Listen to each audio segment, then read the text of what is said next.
Ladies and gentlemen, welcome to the MPJ Rock Album Review Show. I'm your host, Nigel Matthews, and welcome to my brilliant panel, Ian, Dave, and Trish. Hey! So, welcome, gang, for today's episode, our Battle of the Albums, brand new album releases from last month, which is, and on today's menu, today's big punch-up for the album reviews is Anti-Flag versus Riverside. Just for competition, I don't try to match them up. I try to match up similar bands, but we just never know we're going to listen. It's only like a peak listen that I kind of listen to. So it turns out these are a little bit not quite on the same. But well, I'm not going to spoil it. I am not going to spoil it, folks. Let's find out. So, who do we have in the red corner? Up first, Anti-Flag. So, who are Anti-Flag? Well, they're an American punk rock band from Pittsburgh, Pennsylvania. The band is known for its left-wing political activism. Their current members include Justin Zane, vocals and guitar, Chris Head, guitar, Patrick Thetick, drums, and Chris Barker, or Chris Number 2, vocals and bass. The band was originally formed by Justin Zane and Pat Thetick in 1988. Notable past members include bassist Jamie Cock, that's what it says, Towns, and Andy Flagg. Anti-Flag is also known for its advocacy in progressive political movements such as Greenpeace, Amnesty International, and the Occupy movement. Wow, okay, never heard of them, but who else might have heard of them? Let's find out, shall we? Ian, Anti-Flag, in your very much American punk rock kind of listening schedule, had you come up with them? Oh, absolutely. I mean, this is totally my thing, isn't it? Completely. Never heard of them in my life. I was challenged with this because I kind of like the big sort of 90s anthemic emo pop. And that's the Green Day and all that type of thing. However, this is really like proper, okay, now pay attention. And musically, I was challenged by it because it's not the sort of thing I listen to. Lyrically, it was quite, as you'd expect from a left-wing, or a band with a left-wing commentary can be quite challenging at times. Maybe you want to just listen to something a bit light lyrically. But weirdly, I liked it. I was caught between, I didn't like the genre, but I really liked this album. Although the songs it was really strange because I'm like listening to songs thinking, oh God, these are all the same. But actually there's something about this I really, really like. And I love their anthemic war cry song, Victory or Death. I mean, if you remember Fun, what was their song? Some Nights. This was a really good punk version of Some Nights with attitude, which stood out for me, and I listened to that song over and over and over again. But on the whole, I quite liked it, but I was really shocked I did. So if you want a punk album, want to be challenged in a good way, maybe this is the one to choose. And for clarity, because I missed that out, the album is called The Lies They Tell Your Children, which is very, very, very, very interesting. So, Dave, Anti-Flag, something I imagine out of all of us, you would have maybe heard of them, but you have you? So, right, okay. I mean, as someone that sort of my teenage years, late 90s, early 2000s, it's no surprise that punk played a big part of sort of my interest at that sort of time. I will forget that Ian mentioned emo and Green Day in the same sentence because never falling out of. I'm going to remind you of that then. So, but I absolutely love this. I mean, it's fun, it's quick, it's to the point. I mean, this is one problem that I have with a lot of albums that we do review is sometimes they're just too long. If you want to have an album of lots of songs that are pretty much the same sort of style, the same sort of thing, that's fine, but keep it short. Get in, get out, do your thing. If you sort of make it sort of 45 minutes to an hour, you start getting to the point where it's impossible to keep your interest. Whereas this was, it is pretty similar throughout. There's not too much variation. The odd sort of ballad, sort of softer song, but it's quick enough. It's like, I think it was 35 minutes. So it gets in, does what it has to do, gets out.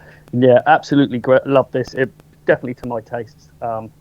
Yeah, I think this is one I probably will be going out and buying at some point. Wowzers. Trish, then. Really, I wouldn't say that Anti-Flag would be your cup of tea, but did the flavour, did it turn you more towards punk rock? Well, as you know, it isn't my normal genre. But starting off proceedings with this album is the very short 1.43 minute Sold Everything, which could have been easily longer with a rousing chorus for all to sing along to. As you continue to listen to the album, it's clear the album is about the issues and state of the world, including subjects like universal healthcare and the state of the environment. It's a collection of rousing anthems that perfectly encapsulates the problems of the world, along with being fast-paced with loud drumming and guitars, and creates an upbeat vibe. Fight of Our Lives is my favourite track on the album, and it turned me. Mm-hmm. Wowzers. Okay. This was a good album. This was a very good album. And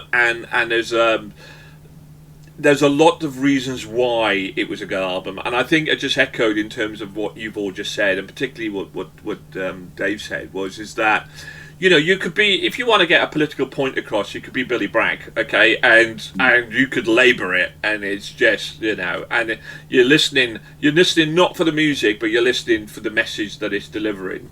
I believe that with music that you can get that right. First of all, engage you with the music, engage you with the fun of music, and then the message that you're trying to cross will have a greater impact in the mass public to get your message across, because you're listening to it. Oh, that was a really good tune. What was those lyrics about again? Let me have a closer listen, and making it short and sweet and to the point. And I think that's, you know, they have honed their craft. I obviously had not heard of them. They hadn't crossed my kind of, you know, my genre. And one of the reasons we do the show is to embrace kind of new genres and to listen to this sort of music.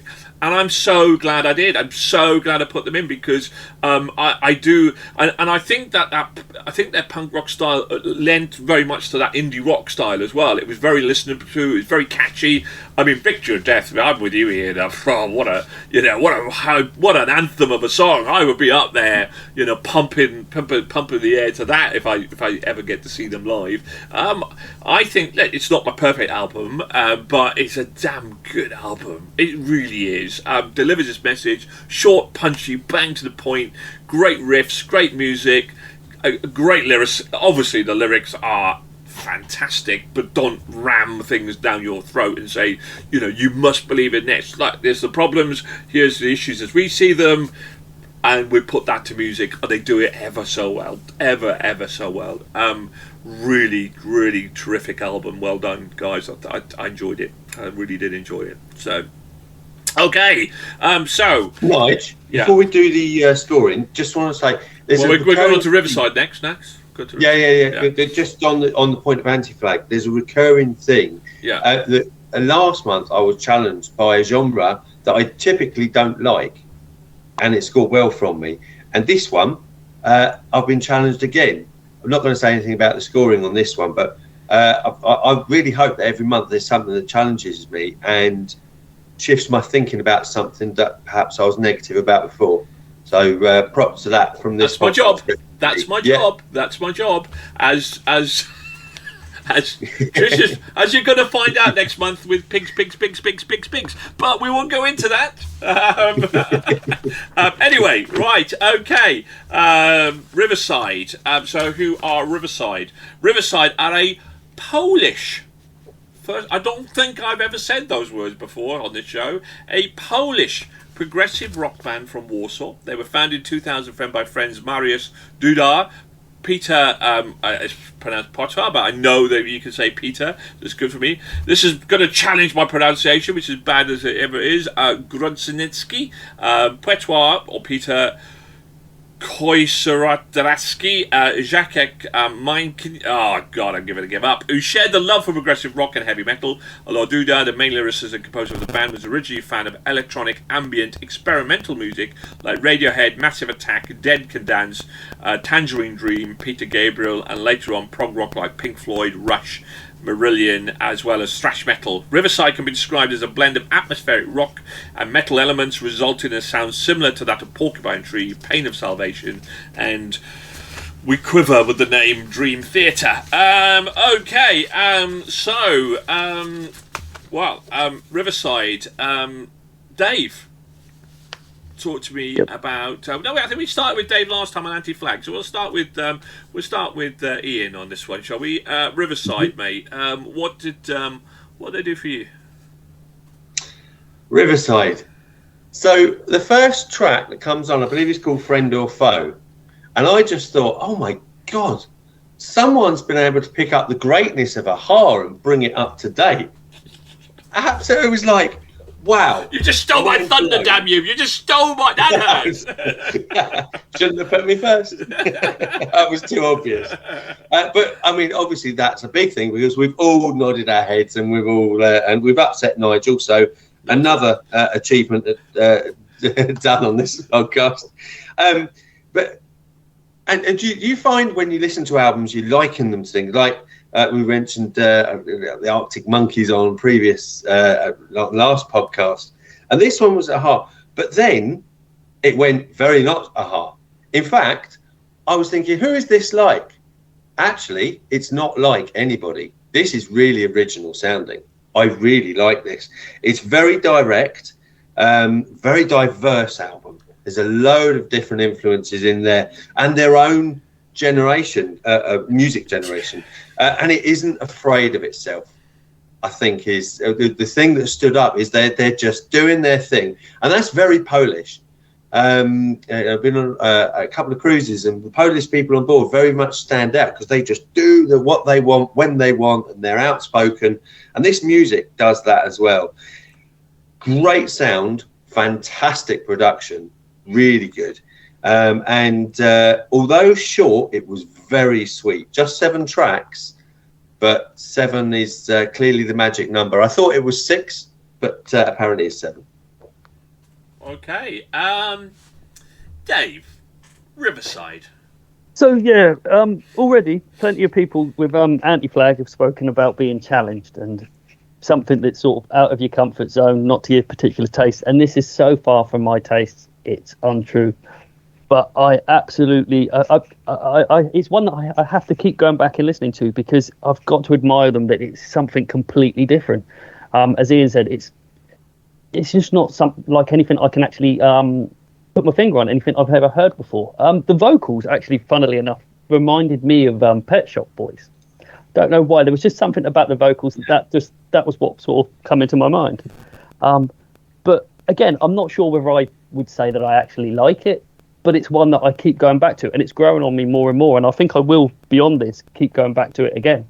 And it's like the mark that I'm going to give it. You could ask me in a couple of months' time, and I think you'd probably find that it might be a completely different mark.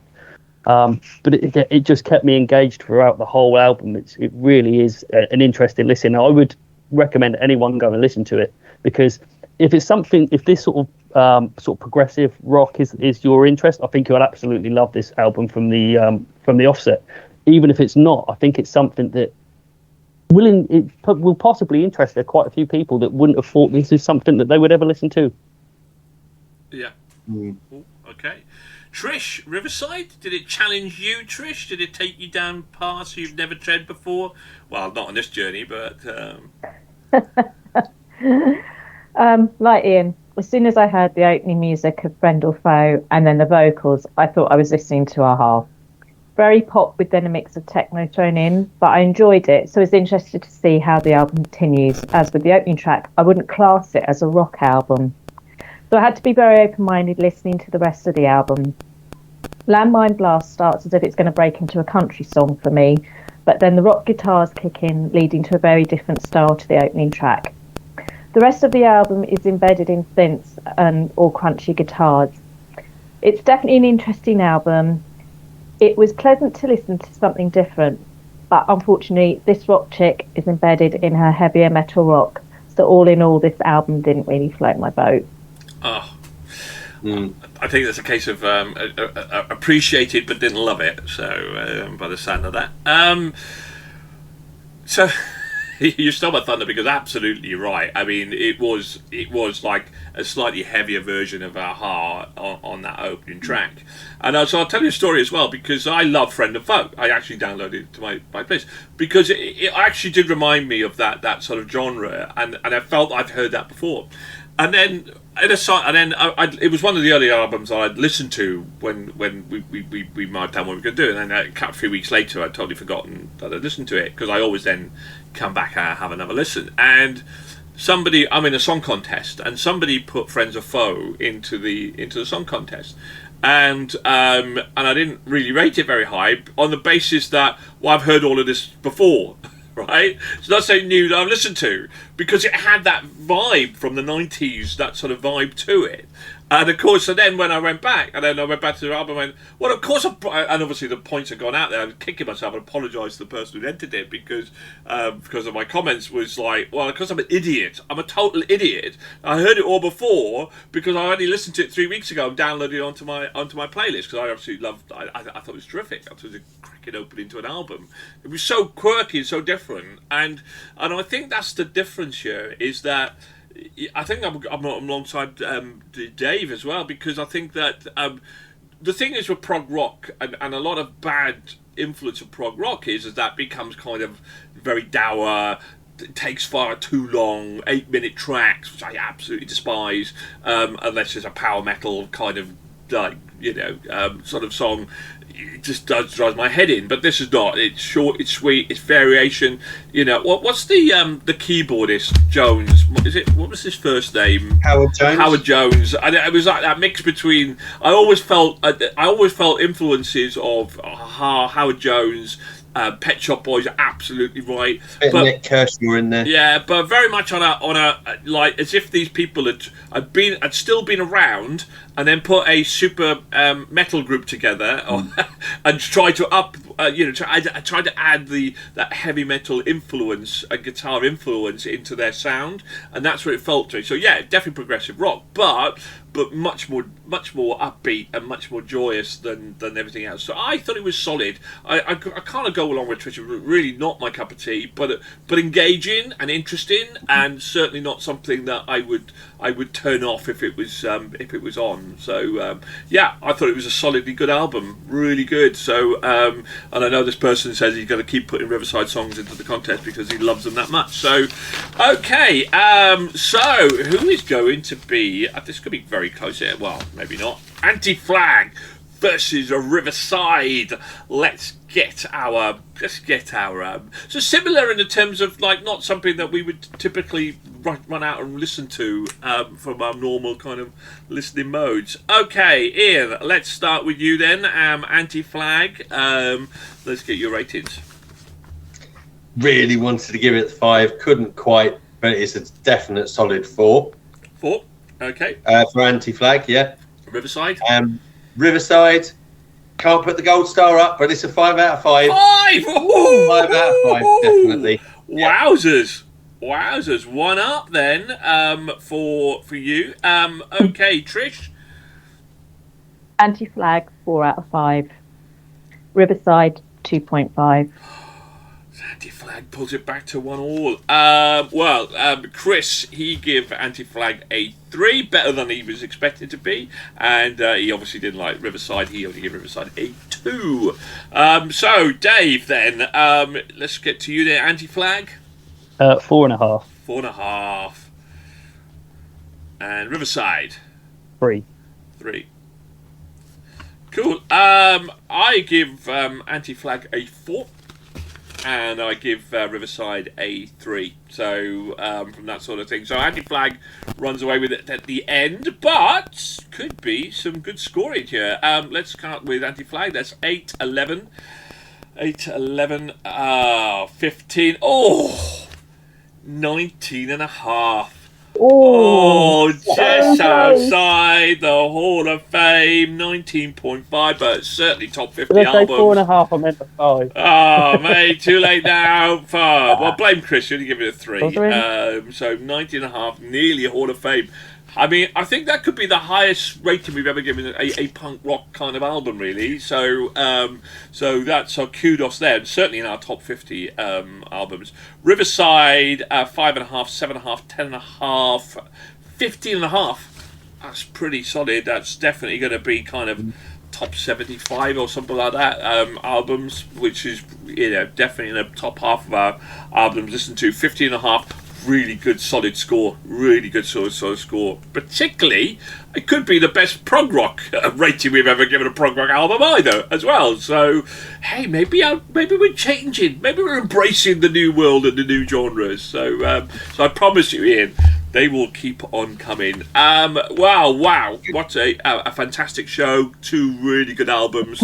Check them out. By the way, Riverside album, we have really fallen into a trap here, focusing on the bands rather than the album names. Really apologise to our the album for Riverside is ID Identity. So Anti-Flag, the lies that tell the children, and Riverside ID Identity. Thank you very much for joining the show. Please, if you like what you hear, please subscribe, please like our posts, go to our Facebook group, it'll all come down at the bottom, hit the bell button if you want alerts. We review up to 12 albums per month and release them all. Anyway, you'll get to see it from the YouTube channel. And thank you very much for joining us. Thank you to my gang. Thank you. And keep on rocking out there and keep safe. Thank you.